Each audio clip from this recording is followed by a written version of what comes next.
आता इथपर्यंत आलो. चला आता ज्याच्या युनिट प्लेसला 1 आहे, ठीक आहे, 1 सोडून अजून कोण इकडे 9. समजलं? पुढे ज्याच्या युनिट प्लेसला 4 आहे, 2 सोडून अजून कोण आहे 8.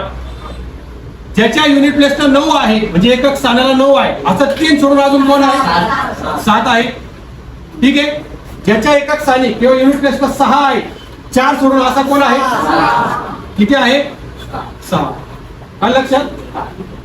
दोघांची बेरीज किती आहे इथे इथे इथे. आता हे काय विचारतो मी तुम्हाला, पुढे जाऊन सांगू, हे पुढे जाऊन समजू. आलं लक्षात? समजलं? हा तक्ता तुम्हाला तयार पाहिजे. ठीक आहे. लिहून का पटकन आपल्या वयावर लिहून. हा काय झालं, पटकन लिहून घ्या आपल्या वयावर पटकन. वर्ग लिहिले आहेत का सगळे? बर मला सांगा, मी 11चा वर्ग काय आहेत रे? याचे एकक स्थानी काय येतो 12चा वर्ग, याचे एकक स्थानी काय येतो 13चा वर्ग, त्याचे एकक स्थानी 14चा वर्ग, त्याचे एकक स्थानी 15चा वर्ग, त्याचे एकक स्थानी 6चा वर्ग, सॉरी 16चा वर्ग, 256, त्याचे एकक स्थानी 17चा वर्ग, 389, त्याचे एकक स्थानी 18चा वर्ग, 324, त्याचे एकक स्थानी 19चा वर्ग, 361, त्याचे एकक स्थानी. मग इकडे काही एवढं त्यांचे एकक स्थानी हेच असणार. मी इकडे 21 जरी घेतलं हेच येणार, 31चा वर्ग घेतला हेच येणार, 41चा घेतला युनिट प्लेसला हेच येणार. क्रॉस चेक करा ज्याला काय अडचण असेल. आलं लक्षात? त्याचे एकक स्थानी काय ना एक. मग इथं काही घेऊ, मी 11 घेऊ, 31 घेऊ, 41 घेऊ की 91 पर्यंत घेऊ, त्याचे एकक स्थानी काय असणार आहे एकच, पण वर्गच. हा ठीक. आता हे सांगायचं असं, या दोघांची बेरीज काय असते 10. एकच्या एकक स्थानी जर 1 असेल, मग दुसरा कोणता असेल त्याच्या एकक स्थानी 1 असेल 9. हे 10 मधून 1 गेला 9. 2च्या एकक स्थानी 4 आहे, मग दुसरा कोणता असेल 8. 3च्या एकक स्थानी 9 आहे, त्याच्या मग दुसरा कोणता असेल. आलं लक्षात? थोडंसं असं लॉजिक लावण्यासाठी तुम्हाला सांगितलं तुम्ही याची बेरीज 10 आहे. आलं लक्षात? ते आता पुढे समजेल तुम्हाला काय. गेलीला का क्लिअर करू?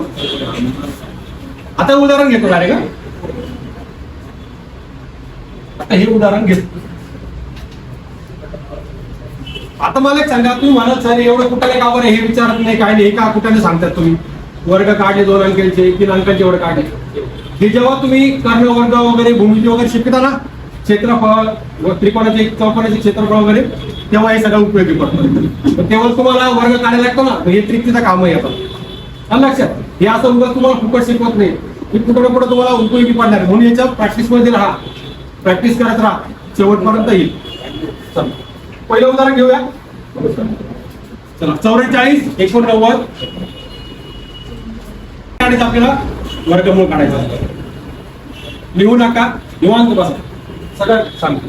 लिहायला वेळ देतो, सगळं वेळ देतो.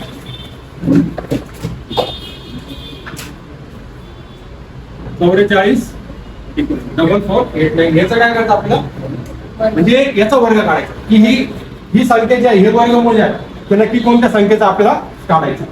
आलं लक्षात?